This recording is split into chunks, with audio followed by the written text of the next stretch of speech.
এটা লোকসভা, এই লোকসভা থেকে যদি আইএসএফ প্রার্থী দেয় তো সন্দেশখালীতে কেমন প্রভাব পড়বে আইএসএফ এর, বা আইএসএফ কি বসিরহাট জিততে পারবে বলে সম্ভাবনা আছে?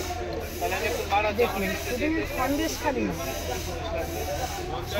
বসিরহাট লোকসভার মধ্যে যে কটা বিধানসভা পড়বে, যে কটা বিধানসভা আছে, আমি মনে করছি সমস্ত জায়গায় আইএসএফের প্রভাব প্রচুর হারে রয়েছে। আর আমাদের প্রার্থী, আমাদের আইএসএফের পক্ষ থেকে যে প্রার্থী ঘোষণা করবে, আমরা 100-তে 100 আশাবাদী যে আমাদের প্রার্থী জিতে যাবে। আচ্ছা, এখানে সাধারণ জনগণ এই কর্মী সভায় আওয়াজ তুলছে বসিরহাটে নওশাদ সিদ্দিকীকে চাই প্রার্থী হিসেবে, তো আপনি এখানে কি বলতে চাইছেন? দেখুন, ছোটো ভাইজান তো মানে ইচ্ছুক যে ডায়মন্ড হাবড়ায় দাঁড়ানো, তো সেটা নিয়ে আমি কিছু বলতে চাই না। তো আমরা চাইছি এখানে যে প্রার্থী দেবে, আমরা সেই প্রার্থীর হয়ে মানে আপ্রাণ চেষ্টা করব যাতে আমাদের প্রার্থী বেরিয়ে যায়। ঠিক আছে, আমরা প্রত্যেক বুথে বুথে এজেন্ট দেবো। আর আমাদের মিনাখা বিধানসভার কথা বলছি, আমাদের মিনাখা বিধানসভা নয়, সন্দেশখালী বিধানসভা থেকে শুরু করে মিনাখা বিধানসভা, হারোয়া বিধানসভা, আমাদের আইএসএফের প্রচুর প্রভাব রয়েছে। আচ্ছা, সিপিএমের সাথে তো জোট হলো না, তাহলে সেক্ষেত্রে বসিরহাটে সিপিএম, বিজেপি, টিএমসি, আইএসএফ 4টে দল হচ্ছে, তবুও আপনারা সত্যি মানে কতটা আশ্বাসবাদী যে আইএসএফ? আমরা এখনো 100-তে 100 আশাবাদী যে আইএসএফ বেরিয়ে যাবে। আলমগীর,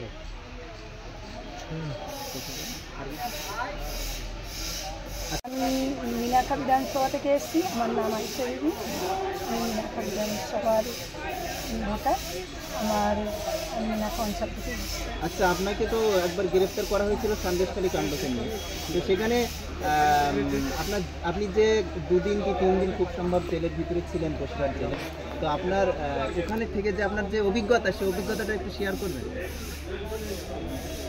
দেখুন, আমি সন্দেশখালী যে পোলট্রি ফার্মে আগুন লাগানোর দায়ে আমাকে মানে অ্যারেস্ট করা হয়েছিল, আমি সত্যি ওইটা যে কোন দিনে হয়েছে, কত তারিখে হয়েছে, সত্যিই আমি জানতাম না।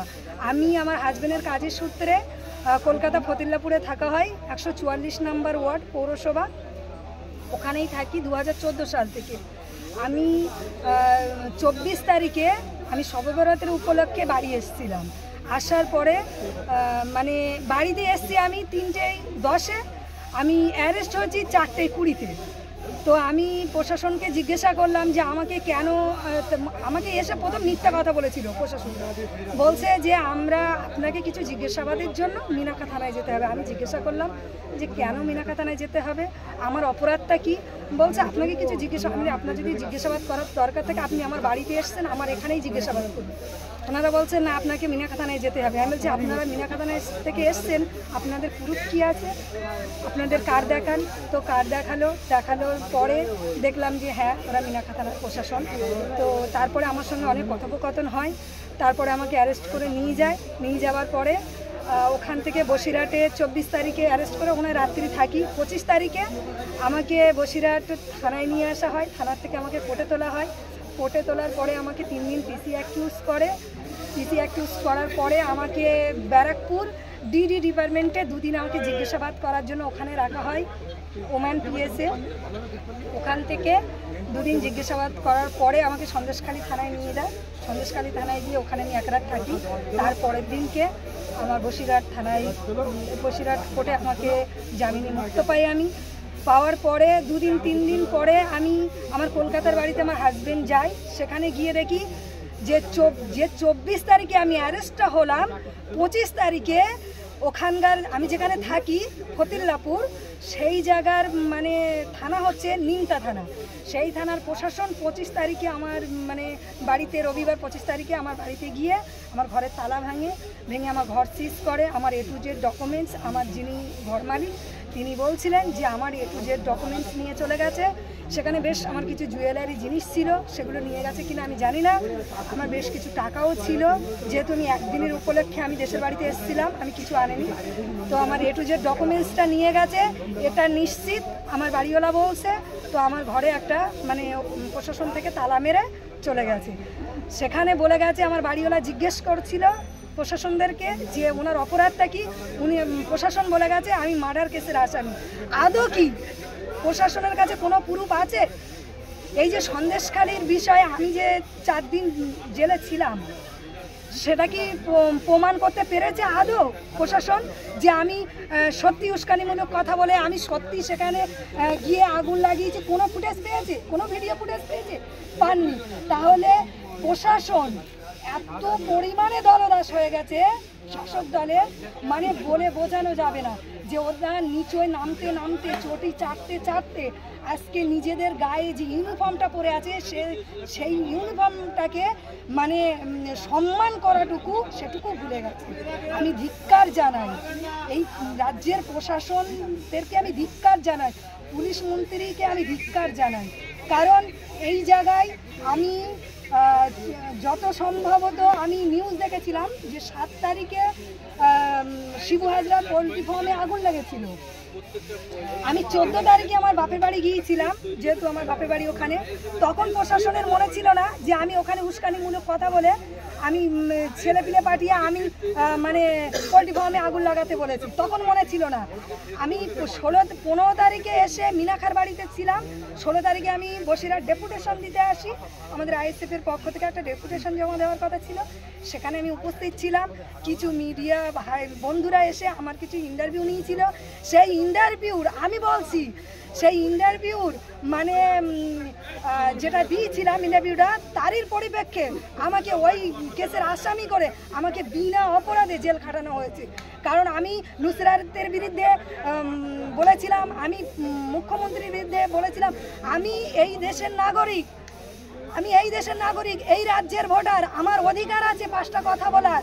তাই বলে 5টা কথা বলতে গিয়ে আমাকে জেল খাটতে হবে, এটুকু আমি সত্যি মানে এই রাজ্যের ভোটার হয়ে আমি খুব লজ্জিত, খুব লজ্জিত।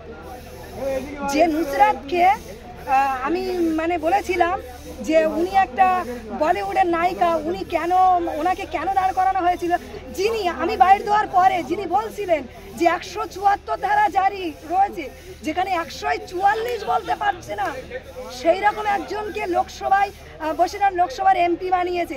তাহলে কি আমি সেই দিন ভুল বলেছিলাম যে আমাদের রাজ্যের মুখ্যমন্ত্রী নয় মুখ্যমন্ত্রী? তা না হলে এমন একজনকে মানে বসিরহাটের সাংসদ করেছে, তিনি এখন 144 আর 174 বলতে পারছে না। তাহলে ভাবতে পারছেন কাকে মানে বসিরহাটের লোকসভায় দাঁড় করিয়েছে? বসিরহাটের লোকসভার এতগুলো বিধানসভার মধ্যে কি এমন কোনো ব্যক্তি ছিল না, যে উপযুক্ত ব্যক্তি ছিল না, তাকে দাঁড় করাতে পারেনি? ভোট তো হয়নি, ভোট তো লুট করে নিয়েছে। প্রকৃত যদি ভোট হতো, মানুষ মানে ওইভাবে ভোট মানে ওদেরকে দিত না, ওদেরকে কিভাবে পরাজিত করে অন্য দল আসতো সেটা মানুষ বুঝিয়ে দিত ভোটের মাধ্যমে। কিন্তু ভোট তো আর হয়নি, ভোট তো সব চুরি করে নিয়েছে। আমি বলছি যে মানে যেভাবে আমরা ভূতে ভূতে এজেন্ট দিয়েছিলাম, সেইভাবে মানুষ মানে আইএসএফের বোতাম নীল হয়ে গেছিল, উঠছিল না। সেসব ভোটগুলো কোথায় গেছে? সেসব ভোটগুলো কোথায় গেছে? আমি আরেকটু তুলে ধরি, 21 সালে আরেকটু যদি ইভিএমে আবার যদি ভোট হয় তাহলে কি হতে পারে? আপনারা তো বলছেন যে ভোট নীল হয়ে গিয়েছে, মেশিন ছিল না, এবার আর মানে মেশিন ভোটে কাজ করবে না। যদি নিরপেক্ষভাবে ভোট হয়, প্রশাসন যদি নিরপেক্ষভাবে কাজ করে, যদি মানে বাইরের কোম্পানি মানে র্যাব দিয়ে যদি ইয়ে হয়, প্রশাসন নিরপেক্ষভাবে যদি কাজ করে, আমি বলছি যে আইএসএফের বোতাম উঠবে না। এত হারে প্রভাব রয়েছে, উঠবে না। আমি আগের কথা 2021 সালের কথা একটু তুলে ধরি, ক্যানিং পূর্বের কথা বলি, যেটা শওকতের এরিয়ায় প্রচুর পরিমাণে হাজার হাজার মানুষের বাড়ি ঘর ধর ভেঙেছে আইএসএফ করার কারণে। তাহলে আইএসএফ যদি করে থাকে, তারা যাদের ঘর বাড়ি যখন লুটপাট করে ভেঙে দিয়েছে, তাহলে এই ভোটগুলো তো প্রকৃত মানুষ আইএসএফে দিয়েছিল। সেখানে শওকত মোল্লা জিতলো কীভাবে? সেখানে আইএসএফের ক্যান্ডিডেট হারলো কী করে? আমি তো বলি সেখানে আইএসএফের ক্যান্ডিডেট জিতে গেছে।